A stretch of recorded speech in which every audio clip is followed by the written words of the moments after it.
From the Chicago Bulls teaching the young Magic side a lesson, to LeBron James bringing a championship to Ohio after years of misery, here are some instances when NBA sides took their revenge during the playoffs, starting with the Chicago Bulls and their payback against the Orlando Magic in 1996. Now, I know the Bulls can't really be a team that you can feel sorry for, especially their uber-successful 90s side, but what you need to understand is that this young Orlando Magic team was very, very good. In fact, they remained the only team to defeat Mike and the Bulls during the playoffs from 1991 to 1998. But despite making history, the Magic couldn't finish the job in the finals, losing to the Rockets. That was their one chance and they blew it, because the following season, led by Superman, Shaq, and star point guard Penny Hardaway, the Bulls would face the full wrath of his airness. The break.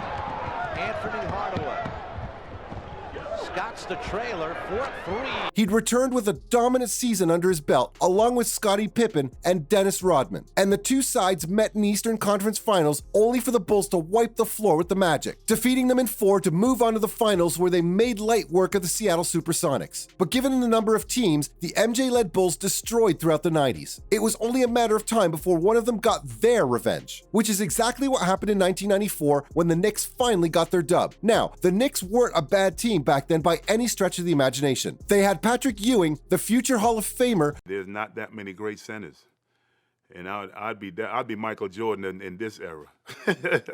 Leading the front court with Anthony Mason and Charles Oakley, great players. But as soon as they lost to Chicago on 5 consecutive occasions from 1989 to 1993. And 1994 wasn't any different, as they were tasked with the same tall task, again, of facing them in the playoffs. However, they finally caught a break because this was MJ's first year into his retirement. And that meant it was up to the likes of Scottie Pippen and Horace Grant to do what was needed. What we got instead was an absolute thrill of a series. From WWE level physicality to players waiting to explode like a Mentos and Diet Coke, Pippen's disrespectful dunk on Ewing headlined the series. It's funny to me that more guards now post up and a lot of the bigs now are at the three-point line shooting threes. But it was the Knicks who came through in 7 hard-fought games to take their revenge at long last. As sweet as that may have been, the 90s Bulls had their own revenge story which truly kickstarted MJ's legacy. Yep, I'm talking about his airness finally getting one over the bad boys in 1991. Much like the Knicks, the Bulls had their own struggles to start the decade. Under the rising stock of Michael Jordan, the Bulls didn't only experience victories and championships, they also had their fair share of defeats. None of those defeats hurt more than the bad boy Pistons making the Bulls their bunny every season. Now, MJ was an unreal player back then too, but he just couldn't take his side to glory against the Pistons, and would go on to lose 4 of the last 5 playoffs to Detroit leading up to their 1991 meeting. In 1991, the two sides met in the Eastern Conference Finals. The Pistons weren't their usual flying best that season, and the cracks were beginning to appear in their solid defense. But they were still the 2-time defending champions at that point. On the other hand though, Jordan was in great form. He led the Bulls to a dominant sweep of the defending champions and his biggest rivals.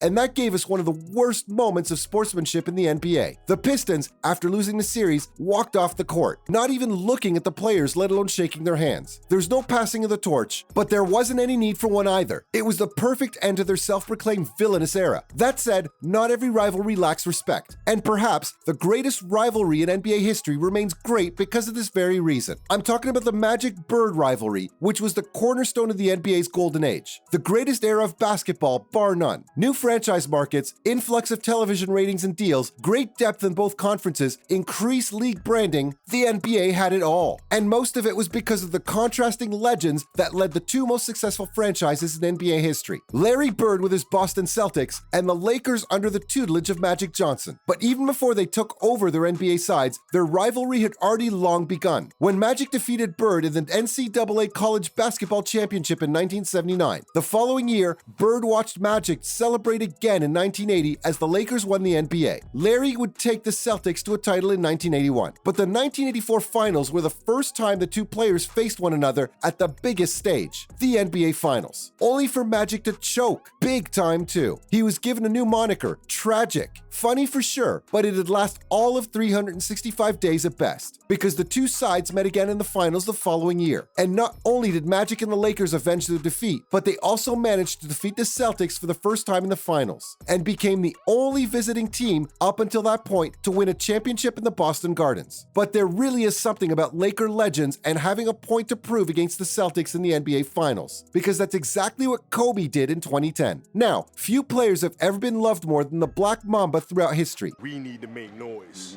Like, we need to show these old guys that we can come out of high school and do some serious damage. But his legacy really was on the line. Yes, he was a 3-time NBA winner, but many believe that he didn't deserve credit for them because Shaq played a huge part. Not to mention, the duo hated one another, and Shaq would rub his 4th ring in Kobe's face every chance he got.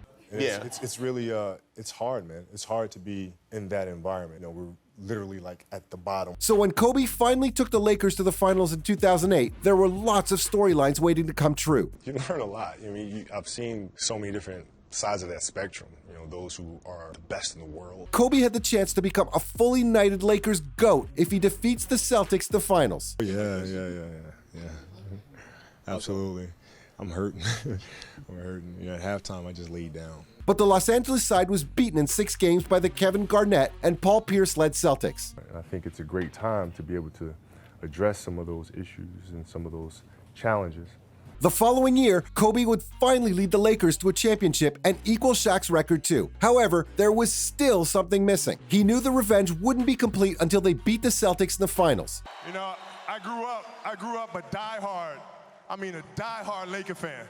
And fate aligned to give Kobe a chance in 2010. This time, despite going 3-2 down, Kobe turned it around in the final 2 games in Los Angeles and became a back-to-back finals MVP while wearing his 5th ring. You know, we've been through our ups and been through our downs, and I think the most important part is that we all stayed together throughout.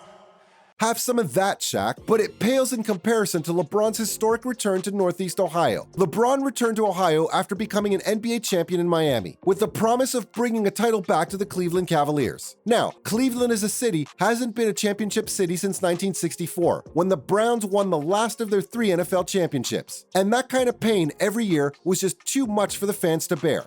LeBron James congratulating some of the Warriors and will get a standing ovation here at Quicken Loans Arena. But with LeBron returning, the Cavaliers would make a mockery of the Eastern Conference, making trip after trip to the NBA Finals, and in 2016, they finally did it. That too, against statistically the best team in NBA history, the defending champions that year, the Golden State Warriors, who actually had a 73-9 record and were well on their way to a back-to-back. Up 3-1 in the series, LeBron decided that enough is enough. After back-to-back 41-point performances in Game 5 and 6, he produced the block while Kyrie Irving came up with the shot, as the Cavaliers won their first and only NBA title up until now in what is deemed as the greatest comeback of all time. That's all I had on the times NBA sides took revenge in the playoffs. What can I say?